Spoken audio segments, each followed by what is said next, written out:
Hello mga Spark, kamusta kayo? Welcome back to my channel. Sa vlog ngayon ay pag-uusapan po natin ng mga bagay na dapat mong baguhin para maghabol sa iyo ang isang lalaki.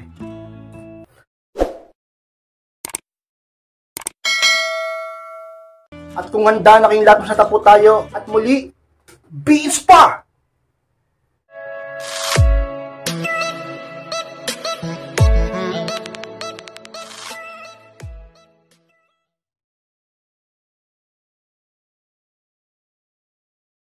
At ang unang bagay dapat mong baguhin kay Inspired para maghabol sa iyong isang lalaki, stop mo na pagiging dependent mo sa kanya. Yan ang unang sikreto kay Inspired.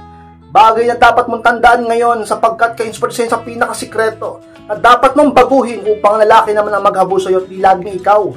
Alam niyo mga Inspired kung bakit lumalaki ang ulo ng lalaki at masyadong mataas ang pride sa iyo at ginaganyan-ganyan ka na lang niya ngayon? Dahil alam niya na masyado kang dependent sa kanya. At maraming bagay ang inaasa mo sa kanya tulad ng kaligayahan mo. At feeling niya at iniisip na sa subconscious mind niya na takot ka na mawala sa buhay mo, na hindi mo kaya pagwala sa buhay mo. Kaya ginaganyan-ganyan ka niya. Kaya kulang ang effort niya. Kaya kulang ang oras niya. Kaya kulang ang lambing niya. Kaya kulang ang paramdam niya. Kaya kulang ang pag-ibig at pagmamahal na nararamdaman at talagang naratamasa mo sa kanya kay Inspired. Pakita mo ngayon na kaya mo maging independent. Ipakita mo ngayon kay Inspired na talaga naman hindi lahat ng bagay tulad ng kaligayahan mo ay sa kanya mo iaasa. Kaya mo mabuhay. Kaya mo mabuhay na mag-isa. Kaya mo mabuhay kahit wala siya upang wala siyang maipagmalaki sa iyo. At pag wala siyang masyadong maipagmalaki sa iyo, bababa ang pride niya at tataas ang tingin niya sa iyo. At lalo na nagiging independent ka. Alam nyo ba mga babaeng independent? Yung mga babaeng independent ay yung mas ginagalang, hinahabol, kaakit-akit at mas high value ang tingin ng mga tao dyan. Kaya maging ganyan ka, ka-inspire sa mga sikreto. Bagay na dapat mo yung baguhin, huwag ka na masyadong dependent, hindi lang sa kanya. Kahit sa kaninong tao man sa mundo ka-inspire. Upang di ka nila maliitin at di na i-take advantage ang kahinaan mo.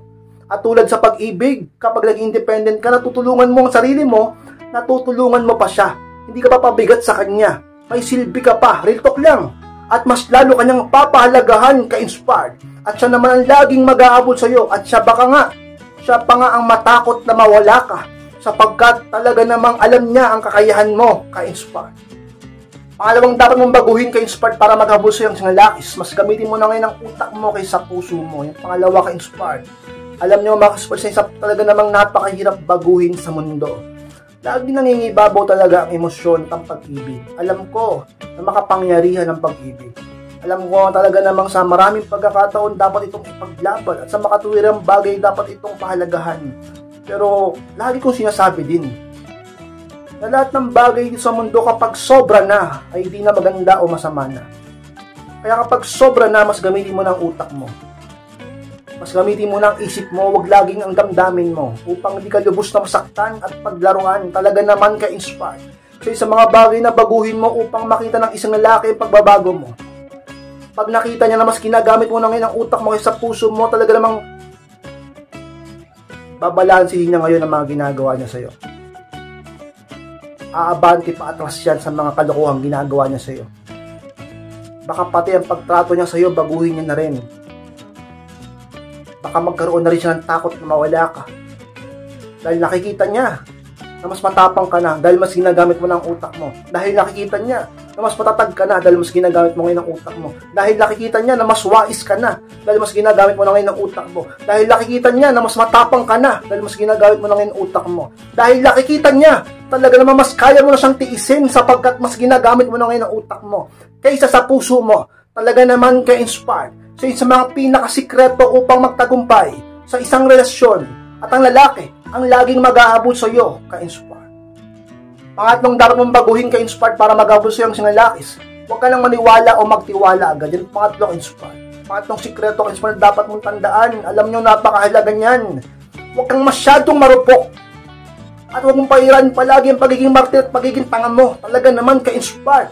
So pagkat hindi ka tuturing na high value ng isang tao o hindi ka tunay na mamahalin kapag lagi kang ganyan. Madali kang mapaniwala, madali kang makuha, napaka-easy to get mo at napakadali mo. Hindi siya nahihirapan sa'yo. Talaga naman, napakadali mo. Kahit na niloko ka, alam mong niloko ka, alam mong sinaktan ka, alam mong nagsinungaling sa'yo, alam mong nagkasala siya, konting salita, konting lambing, konting bola, konting pangako, konting sumpa paman yan, bumibigay ka agad. Naniniwala ka agad at higit sa lahat, nagtitiwala ka agad. Ganyan ka kahina, ganyan kababa. Ganyan kababa ang respeto sa sarili mo. Ganyan ka katanga ngayon sa pag-ibig mo. Ganyan ka talaga naman kababaw talaga naman sa pagmamahal mo, ka-inspired, tumigil ka. Baguhin mo yan upang lalaki talaga namang hindi ka abusuhin. Kapag nakita ng isang lalaki ka-inspired na hindi ka na easy to get, na hindi ka na agad-agad nakukuha, agad-agad napapaniwala, agad-agad na nagtitiwala, ang lalaki paghihirapan ka. Mag-e-effort sa'yo. At kapag pinaghihirapan ka ng isang tao, nag-e-effort ito sa'yo, syempre hahabulin ka niya. Sapagkat hahabulin niya, ka-inspired yung validation at tiwalang hinahabol niya sa'yo upang mapatunayan niya muli ang kanyang sarili. At sa katagalan na ginagawa niya yun, yung paghahabol niya magiging totoo sapagkat ang pag-ibig niya ay babalik sa'yo. Mag-i-invest siya ng oras para gawin yon. At ang pag-ibig niya ka-inspired na magiging totoo. At lagi siyang maghahabol sa'yo. Maging totoo ka lang din sa sarili mo. Alam mo kung anong tama, huwag kang madaling magtiwala at maniwala, ka-inspired. Pang-apat na dapat mong baguhin ka-inspired para maghabol sa isang lalaki. Huwag ka nang maraming tanong o salita sa kanya. Pang-apat ka-inspired. Alam nyo, maka-inspired sa pag-ibig sa isang relasyon, sa isang lalaki. Ayaw namin yung mga babae na masyadong maraming dada, maingay at bunganga. Talaga naman maraming tanong, maraming salita. Dapat, maging mahinhin na babae. Hindi yung babae na araw-araw na lang na ginawa ng Panginoon, araw-araw. Mula paggising hanggang bago matulog. Kung ano-anong tinatanong mo. Parang wala kang tiwala. Lagi ka nagdududa. Talagang lagi ka naghihinala. At napakaraming salita sa kanya. Minsan, pag nag-uusap kayo sa personal or sa call, or kahit sa chat, konting salita niya, konting message niya, ikaw, talaga namang kala mo, diary. Huwag ganyan kayo, inspired. Ayaw na lalaki niya. Hindi ka niya habulin pag ganyan ka. Maniwala ka sa akin. Maniwala ka sa akin, hindi ka hahabulin na lalaki pag ganyan ka.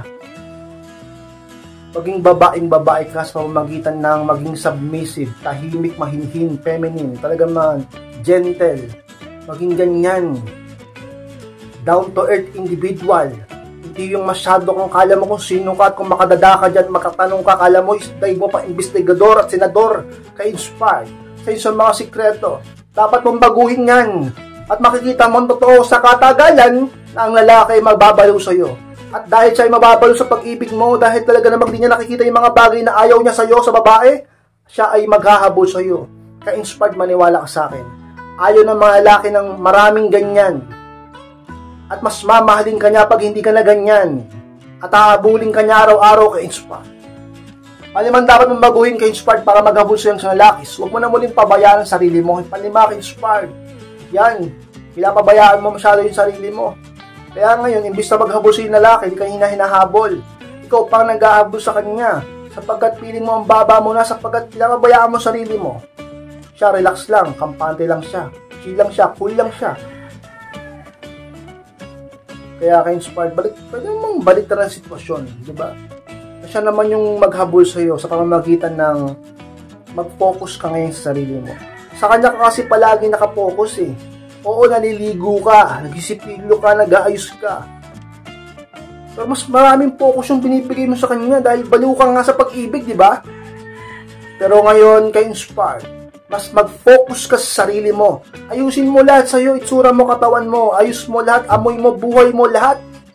Lalong-lalo na ang kagandahan mo. At lalong-lalo na ang personality mo. Ang kabutihan mo, ang pagiging mabait mo. Lahat ayusin mo, sigurado ka inspired, maghahabol sa'yo na lang. Huwag mo na muling pabayaan ang sarili mo. Kasi yung iba sa inyo, napabayaan na yung sarili. Porket nagmahal, porket umibig na in love, porket nag-invest sa lalaki, porket nagbigay na nagbigay. Nandiyan na yung lagi ka nang umiiyak. Nandiyan na yung lagi mo na siyang iniisip.